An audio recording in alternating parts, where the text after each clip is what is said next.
First, let's welcome everybody. I'm Peter Reinhardt, and this is Pizza Talk.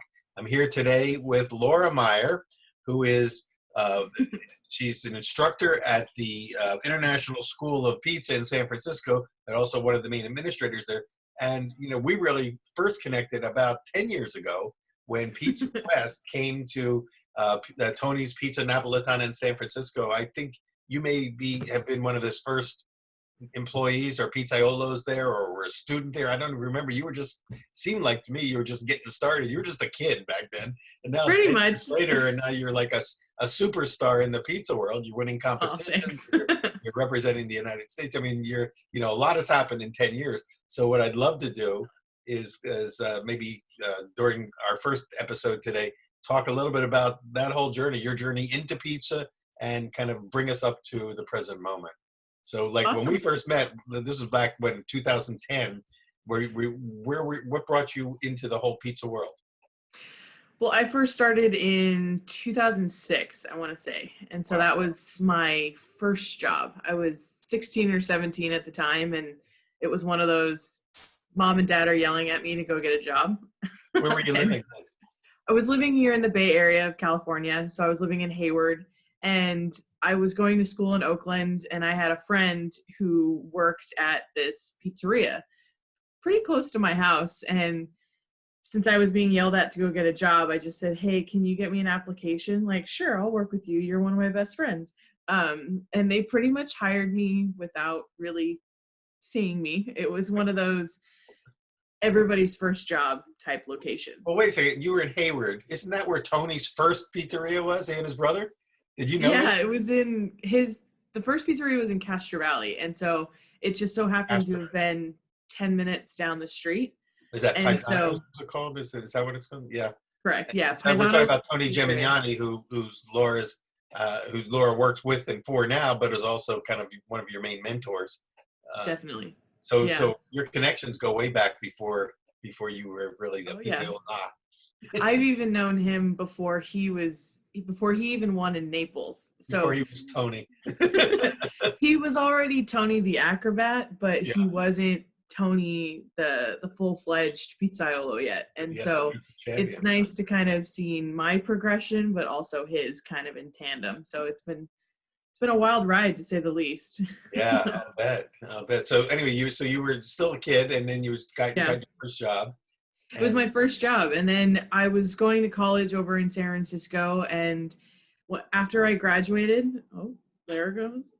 After I graduated, Tony just so happened to walk into the shop one day, and he had just opened Tony's Pizza, which we all know now as, the Tony's Pizza. And so he had said, well, why don't you come over? Yeah. And he just said, well, why don't you come on over? And I did, and then kind of never looked back. And that was 2011, I want to say, is when I started full-time at Tony's in San Francisco. And then from there, it kind of took off. You were already experienced by that time because you've been working in pizzerias, but did you go through the sort of the program? Had the school started then, and he'd been doing formal training, or did you just learn on the job at Tony's? Well, I had definitely learned a little bit prior to Tony's, but we hadn't quite developed the full technique and whatnot at Paisano's. It was still kind of that mom and pop shop where, the execution and being there is kind of all about it. We served great pizza, but we hadn't quite developed the full technique yet. But he started doing classes, I believe in 2009, but he wasn't doing them at Tony's at that time. Uh-huh. And so when I first moved over, he did ask me if I wanted to go through the school and kind of really learn everything. And so I jumped at it because I did. I wanted to learn everything. And that was, I think, right when I first started. And then from there, that's when I started learning about Pizza Expo and competitions and all the different things that he does. And so he started exposing me to all of those different elements that are a part of the business, in addition to, of course, learning about the different styles and taking me there and all that kind of stuff. Yeah, he kind of opened up the whole world of pizza Definitely. to you and to many others as well.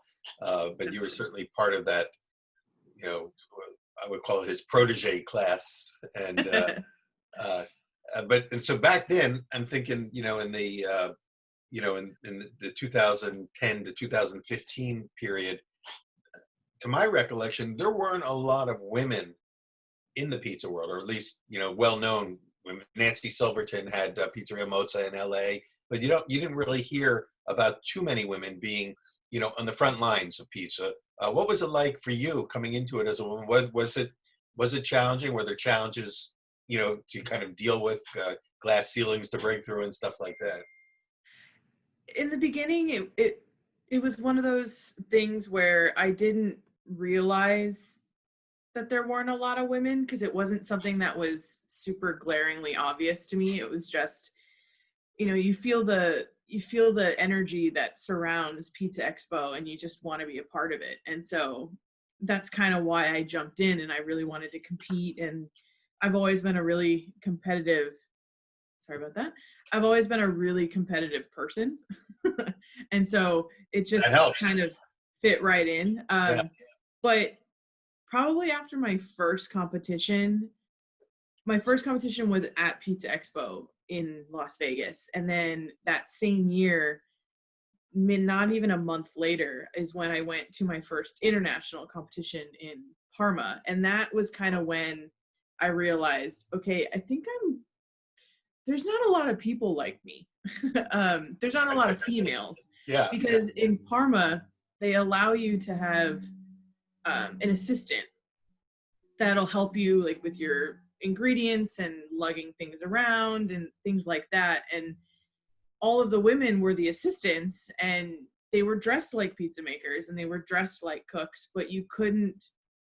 but when it came down to it, it was the men that were the competitors. And so that was kind of my first taste of, I'm one of very few. I think I was maybe one of a handful of ladies at that.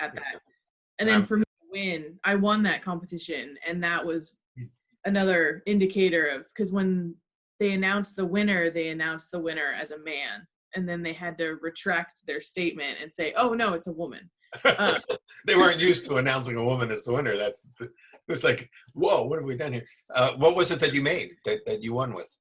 I did, so it was the pan style competition category. And so I did a Sicilian style. And then it was one of those things where it was my first time out and I had no clue what I was doing. And I showed up with a can of tomatoes, and my flour and a pan, and that was it. And I didn't have an idea. I didn't have a concept. I had no idea what I was in for. So you just dove into the deep end.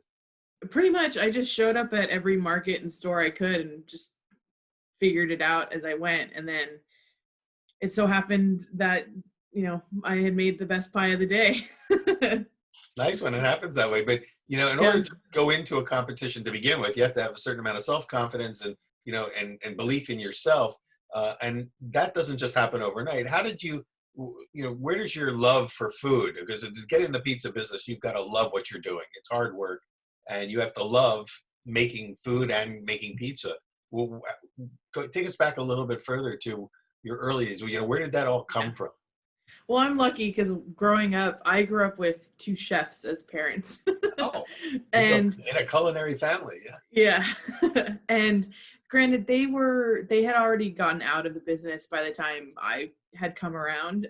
They didn't tell you to run as fast as you can away from this. Well, they did actually. Yeah.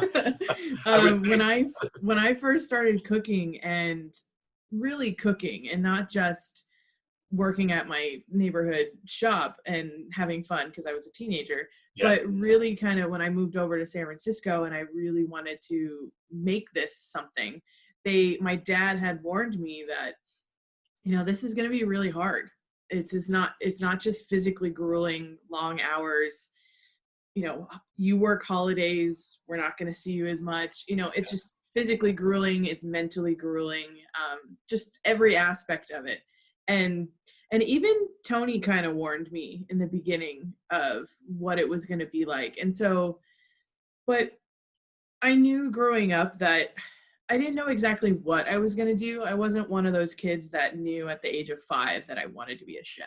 It Yeah. was just, I knew that I wanted to work with my hands, and I knew I wanted to be creative, and I knew I was never going to work in an office. Did you have like favorite foods when you were growing up that maybe influenced you and to expand your culinary horizons? Well, I remember growing up, my dad always made a vast array of food. I grew up with, my mom has a Mexican background. She's 100%. So I grew up with her incorporating more of the iconic Mexican flavors. And then my dad has this kind of crazy background. And so he incorporated everything. And I can remember that even when I was little, he would make pizza at home, and we never ate out. No matter what it was, we never ate fancy food. It wasn't as if I was eating foie gras and everything at home, but everything was made at home. It wasn't store bought. It wasn't takeout. And so that really kind of spoke to me. I remember making my first cake on my own when they let me cook by myself with knives and everything. And I got it terribly wrong. But they all humored me. Yeah. Well, you were in a milieu where everybody loved food, obviously, and you grew up with that and developed your own passions for it. Yeah. So like, how old were you when you made that first cake? Maybe 10, 12 at the time, and I didn't know what confectioner's sugar was, so I just used regular granulated sugar. Yeah. And so it was crunchy. But everybody humored me, and from that point on it was kind of like, oh, they had the copper bowls, and learning about the chemical reactions that happen, and thinking that, oh, that's really cool, and just kind of going from there. And then when I started to learn the hands-on techniques with pizza, and it wasn't just a rolling pin, it wasn't just using sheeters and things like that, but really putting your hands on it and working with it, and how kind of temperamental it is depending on all of your factors. And that kind of pulled me in. Just, I love it. I love the hands-on and whatnot. Well, it's funny because it's only in recent time that pizza has kind of reattained this stature and the aura of it being a very special food. For a long time, when I was growing up, it was a neighborhood thing. It was comfort food. Everyone liked it, but there wasn't this thing about pizza. Yeah. Now suddenly pizza is the thing, and it's the thing of the moment. And especially in this COVID era, while we're Zooming and getting, having breakups on the screen and everything else, we are also seeing a lot of people baking bread and making pizza at home. So it's nice to have a lot more people appreciate now, because I think because there's more of an understanding of how difficult it can be, and it's not just mix it in a bowl and throw it in the oven. But you already knew how to cook to some extent because you were surrounded by it. It's in your DNA and everything else. And then you started making things. What led you into focusing it on pizza? What is it about pizza itself that kind of lights your fire? It's hard to pinpoint one exact thing, but I think really we lost you there for a second, Laura. But we're still this Zoom thing. Like I said, it's the new frontier. So, but you're back. You're back on the screen. Okay, good. What drew me in, honestly, is I can remember when I first started, I actually had 2 jobs, and so it got to a point where I had 2 jobs and I was in college, and I had to make a decision because it just got to too much. And the reason why I picked pizza over my other job, and then I never looked back, was because I enjoyed it so much. I had fun doing it. It was probably one of the craziest restaurants in town. And, on a Friday night, it was absolutely nuts. And of course, you've got like 10 million teenagers screaming at each other, trying to get it all to work. And it was chaos, but it was the most fun thing ever. And I can remember the night one of the nights that we switched over from using a rolling pin to stretch out all of the dough to doing it all by hand, I can remember. This is at one of your earlier jobs before Tony's, you mean? Yeah, that was at Paisano's, the Paisano's. original spot. So before I Okay. moved over to Tony's, I can remember we had already kind of switched over to doing it all by hand. Yeah. And I remember he had asked me like, "Oh, are you okay? Can you handle it?" Because I was the only one stretching and everybody else was topping and cooking and doing all that. And I can just remember the energy behind it and that want, that drive, that want to be a part of it, and also the enjoyment of kind of how hard it was, you know, the physicality behind it of actually having to open and stretch every single pizza on a Friday night. And I just remember loving the feel of it, loving Yeah. the dough and being a part of it, but then also kind of the camaraderie aspect around pizza. Yeah. It was because everybody loves pizza. They all have their own interpretation of what pizza is, but there's definitely kind of a unifying aspect around it. And that's kind of what drew me in. And then even moving over to Tony's in San Francisco, granted, it was on a vastly different scale. You know, the kitchen was bigger. The employees, obviously I wasn't working with teenagers anymore. I was working with full-fledged cooks, trained. They're serious professionals, yeah. Yeah. But And a very creative definitely menu, doing what, 7 different styles of pizza. Yeah, I was definitely out of my league when he first moved me over there. I think he had a bigger idea of my talents than I did at the Or time. he saw your potential. Yeah, because I was still young. Had just got out of college. I mean, I thought I knew more than I actually did, and you know, I thought I was an adult when really I was 21. But that made me an adult in my eyes. Do we ever become adults? I'm still trying to figure that one out. I'm still not there yet, not quite. Me either. But I think that's part of this whole pizza thing too, is it makes yeah, you young, and there's something like you were describing, that energy around it. yeah. Yeah. And it's fun. It draws you in. It makes you want to be a part of it. And even in the crazy, hectic, those nights where things go wrong and you're all screaming at each other, it's still fun in my eyes. I would still rather be making pizza on the worst night ever than doing something else. So well, this is like after now, 12 years or so in it, and you're still loving it, is what you're saying? Yeah, especially now because of everything that's going on, the stability of. We lost you there, Laura, but keep talking because I hear your voice, but every once in a while your image drops off. But I think that's, again, connectivity. Yeah, sorry about that. My Wi-Fi can be a little iffy sometimes. But right now with this whole COVID-19, it definitely puts a big question mark on restaurants and the livelihood of restaurants and what is restaurant culture going to look like when we can open back up again. And so it makes me wonder, is this the route I want to go long term? Because, we're 12, 14 years in now, and I'm 31 now, and I'm still very young, and I still have a lot of options available to me. But at the end of the day, it still revolves around pizza. Yeah, right. Every option and avenue I go towards still has pizza in the mix. So well, you mentioned, like what's going to happen after the age of COVID and what's going to be the big takeaway. I'd love to explore that more deeply with you. Why don't we continue this conversation in our next episode? This is a great place to stop, take a break. Thank all of you for watching. We're on Pizza Talk today with Laura Meyer, who is. Are you? How many pizzaiolos or olas are in the kitchen at Tony's?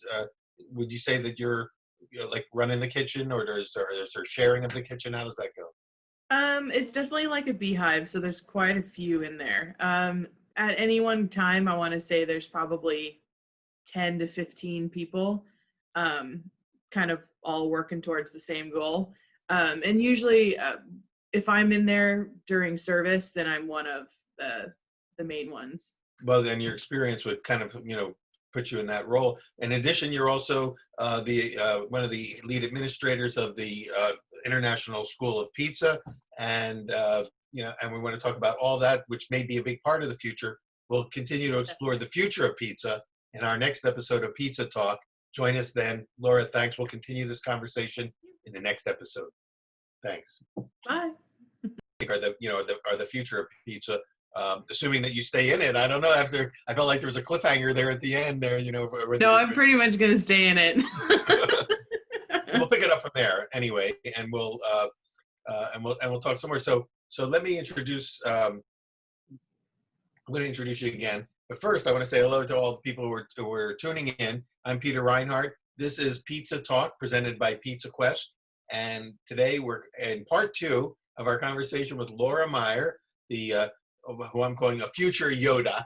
And we were just talking about the Yoda panel or the Yodi panel, which are the people who I think are more than just pizza makers. They are the people who are committed to the idea of passing on knowledge from generation to generation and seeing the pizza community as a much bigger thing than just their own unique restaurants, which are important, but this sort of sense of community and lineage.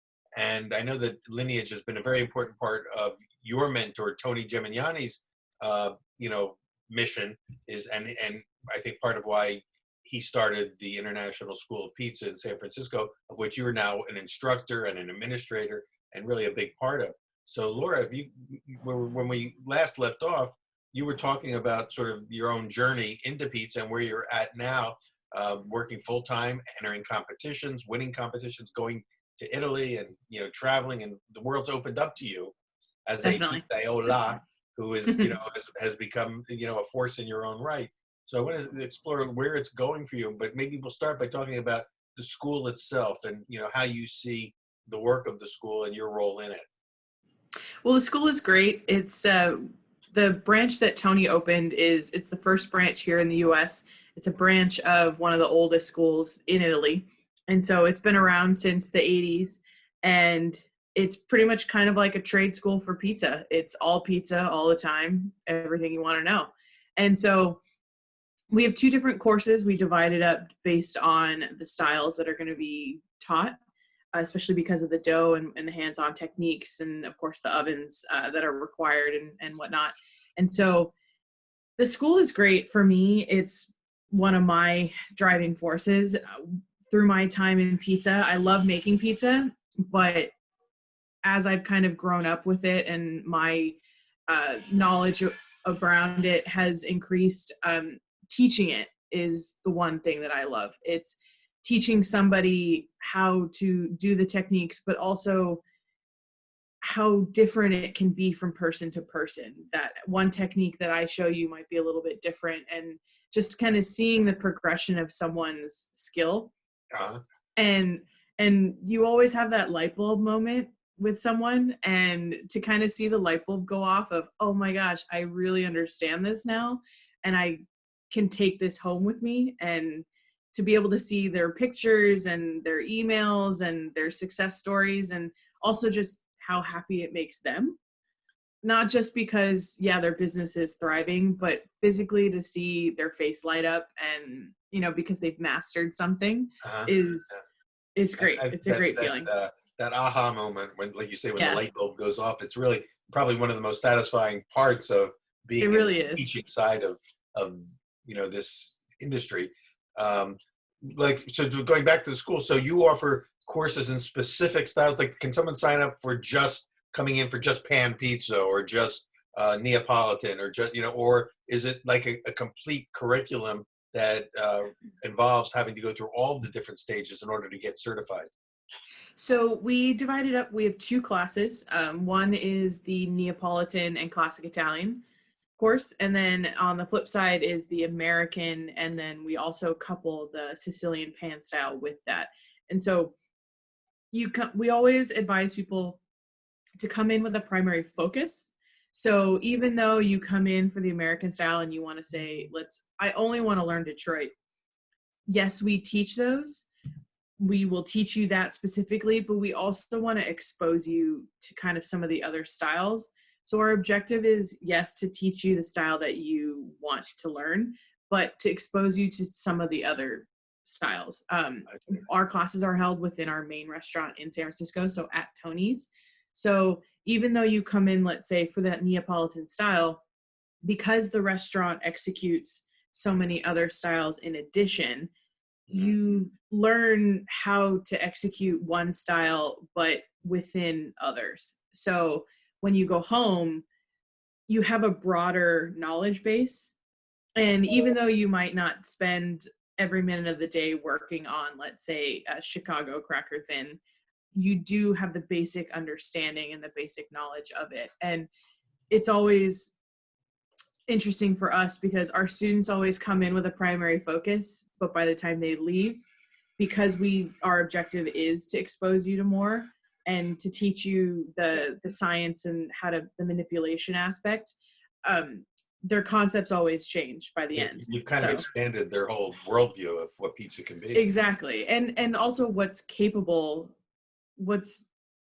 how you can put out many different styles in a small concept. Tony's Pizza, everyone thinks Tony's Pizza is this giant restaurant, but the physical footprint is actually pretty small. The kitchen itself, is pretty tiny. And so in our mind, it seems so much bigger because it is, yeah. You hear 7 styles and 7 different kinds of ovens and everything else. Yeah. You make it happen. We in some of the webisodes that we did with Tony from when it first opened, he gave us a tour of the kitchen. So for those who are watching and want to see, what it's like in there, go back into our webisode section and check that out. But also, Laura, we want to have you back in a future episode where you actually take us through the school and the restaurant and show us, like all the things that you're referring to, as people can see them firsthand. But you're teaching them all this stuff. You must have the classes before the restaurant opens, because the restaurant's opening up, like for lunch and dinner, right? You're doing lunch and dinner service there, right? So do you? Yeah. So the way that we kind of break it up is, so we're lucky that our sister restaurant, Capo's, which is the Chicago concept, is only about 2 blocks away. So we bring in all the students early in the morning. And of course, this is before the restaurant is open. And we do all of our dough work. Sorry about that, my video. Yeah, we're still having connectivity issues with Wi-Fi and things like that, but bear with us, folks, because we keep getting her back. She disappears, and then she comes back. I'm here. I probably am dropping off for every now and then too, but we're still here. If you can hear us, we're here. But so we bring everybody in the beginning in the morning, and then we do all of the stuff that we need to do by ourselves without any interruption. And then so it's making dough, learning that science, some of the hands-on, learning how to push, how to open a dough ball, things like that. And then we actually will bring the class over to our sister restaurant while the main prep is being done. So that way we're kind of out of the way, and we're not having to fight for space. And then that's where we do all of our kind of book work. So there actually is a written exam required. I was going to ask you about that, because it sounds like you're teaching more than just technique. You're teaching maybe a little bit of history, background, context, Correct. Everything. Yeah, so there's actually a textbook involved, and there's actually a written exam involved. And it always scares everybody, because the last time you took a test was who knows how long ago. or some people will say, I got into pizza because I didn't want to take tests anymore. That was me. And then you find out that if you're going to become like certified, you've got to be exactly. You got to have practical, quantifiable skills. Yeah, it's not just your run-of-the-mill school. And then after we're done with all that, when the restaurant is actually open, we bring the students back to the restaurant, and then we actually put them on the line during service. So it's one of those, it's a sink or swim situation. We throw you in, but it's not as if, if you can't do it, especially in the beginning and you're still learning, it's all the patience in the world. It's just, it's giving everyone that practical experience of what it's like when the tickets are flooding out of the printer, and let's say so-and-so didn't show up or the dishwasher stops working. It's that practical environment.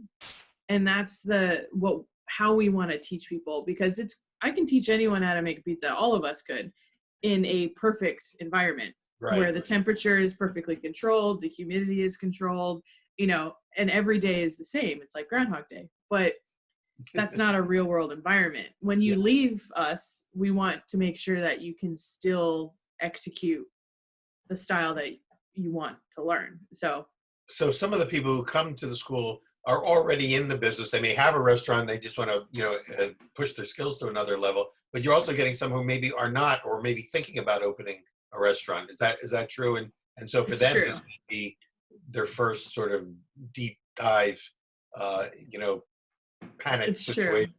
And Yeah, all of our classes are a mix usually of zero experience to have been in the business longer than I've been alive. So it's always kind of a nice mix to have to put those two together. It's nice to have people who have zero experience just because they don't have any, let's say, quote unquote, bad habits.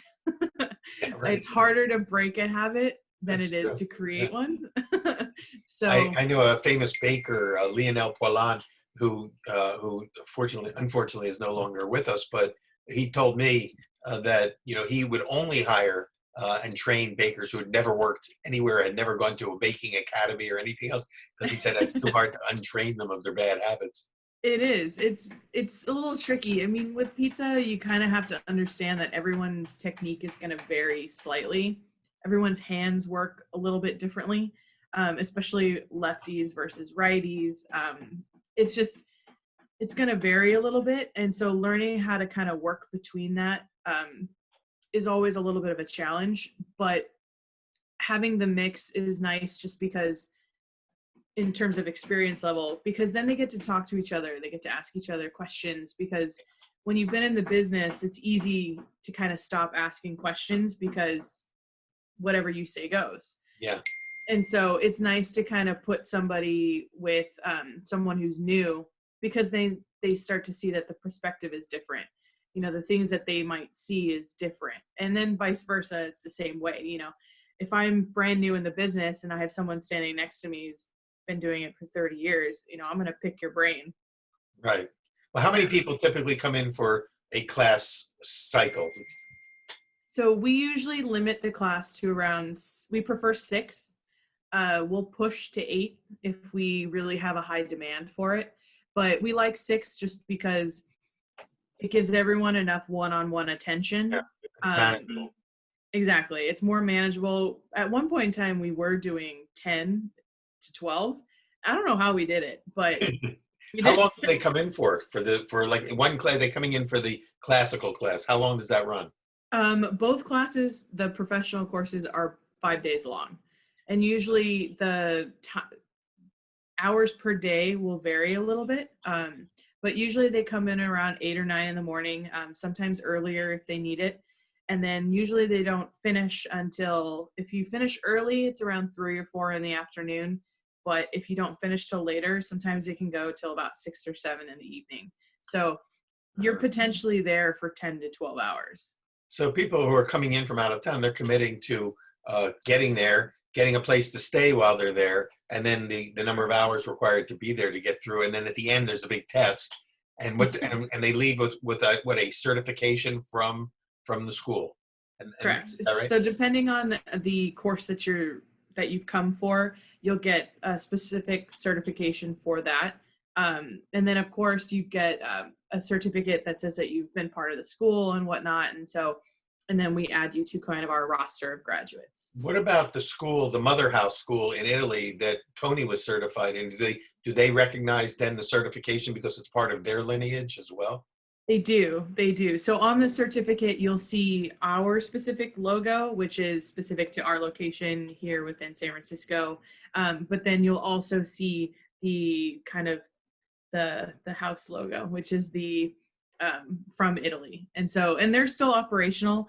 Their school, they have it all over Italy from north to south, depending on the instructor and the style you want to learn. And I know that Leo Spazzeri in Chicago is also certified by that school, and he's got a school of his own that's the Chicago kind of, in a way, kind of the version of what you're doing, and he does it in his own way. Yeah. So that's kind of cool. So some people come back for a second week They do whenever. all the time. Yeah. They So, come back all the time. I think a lot of it is they just new concepts come around. I mean, we all have noticed that the trends and fads that happen within the pizza industry and just in terms of the industry in general, but specifically pizza, all of these new styles have been coming into popularity.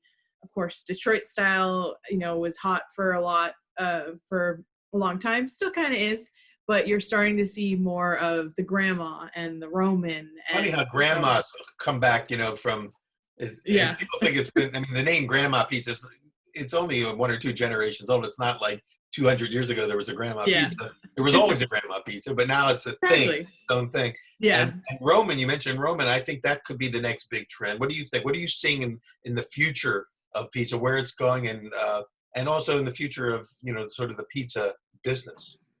I definitely see Roman as the kind of the hot ticket item.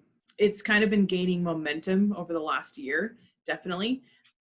But what I've noticed, especially within kind of the competition world, is that you're starting to see a lot more high hydrated doughs Mhm. beyond high 60s, 70s. Oh, Yeah, sorry about that.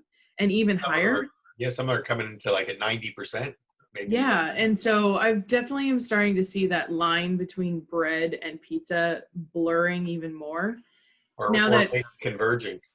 yeah, or kind of like a hybridized version Yeah, of it. yeah. And so it's kind of nice to see just because, oh, I'm sorry. Well, that's Sorry about that's that. that's that's out of our control. We're just gonna plow through. But it's kind of nice to see the knowledge base has grown a lot across the board in terms of the science and the Yeah, chemistry behind it. And so to kind of see the bread world and the pizza world kind of meeting in the middle, it's kind of cool because you're starting to see different grains incorporated. You're starting to see the ancient grains, but also items like sprouted grains. You're starting to see a lot of pizza makers milling their own grains, and that's and that to me is definitely a little bit more outside the box. It's not well, just but I know how competitive you are and how competitive Tony is, and never wants to be left behind. If there's something happening, you want to be on top of that. So, are you introducing some of these new things at Tony's or at Pizza Rock or at many of the concepts that you and Tony have been working on? Uh, are yeah, you we're kind yourself of potentially having your own place even where you can do maybe a style that's something that's your own version of the hybrid? well at Tony's. We're definitely kind of always looking to expand upon our profile, and so we're always exploring. Every time Tony says, "Hey, I have an idea," I Yeah, kind I of. know it's coming. Not sure if But it's always that's a scary moment or an exciting moment. it is in the beginning, but you kind of learn that there's a process that comes with it, and that sometimes the playing around in the middle of a dinner rush is not probably the smartest, but it's always kind of fun to expand and explore and see what we can do. But personally, I definitely would like to think that my own concept is in my future, maybe something on my own. But for right now, I'm loving the school. And so I am definitely kind of putting my all into that. I'm still working with Tony's and with Capos, especially through the virus and Yeah. the stay in place order. We're definitely kind of making some changes to make it work for the here and now. And you never know what's coming. Well, I want to have you come back again, Laura. We're talking with Laura Meyer, who's currently and for the immediate future at Tony's. She's based in Tony's Pizza Napolitana in San Francisco. Do you just call it Tony's now, or does it still have the full name on the sign? It still has the full name, but we call it Tony's just because Tony's. it's We all think faster. it's Tony's. And of course, and if you know Tony, you know that there are various iterations of Tony in other cities like Pizza Rock in Vegas, and I don't know where else. Do you still have the place up in Sonoma County, up at the casino up in Sonoma, or did that go Yeah, away? it's technically a licensee, but it's still there. It's still a part of our little family. It's still there, and including the slice houses. So Oh, cool. Well, when we get you back again, what I'd love to do is we've been running a series that we call the Pizza Yodis, who are like the people like John Arena and Brian Spangler and Tony and Dan Richer, people who have been who are out there kind of setting the bar, but who also have this innate desire to pass on the wisdom and the knowledge to the next generation. And we are also looking for the Yodis of the next generation. And I view you and people like Audrey Sherman and others as sort of the future Yodi. So what we're going to do is get you back maybe with Audrey and have That'd be great. the new Yodis series that we run, and we'll see, because everybody's learning from everybody all the time, and even the Yodis themselves will say that. And for John Arena, who's been doing this for 55 years, he says, I'm still learning something every day, and if I don't learn something that day, I feel like I missed an opportunity. And I think those are the people that become the Yodas and the mentors of the next generation. And I definitely see that in your future. I see even the way you talk about education as being something that when people kind of make that switch from the front lines to becoming like more full-time education, they realize that the product no longer is the pizza. The product that they're working on is the people that they're training for carrying on the tradition. And I think that that's a big part of you and what drives you as well. So thank you for sharing all of that. We'll get you back soon. You're watching Pizza Talk, presented by Pizza Quest. We're with Laura Meyer today. Laura, thank you so much for joining us, and we'll see you again in a future episode. Thank you for having me. Bye-bye. Bye.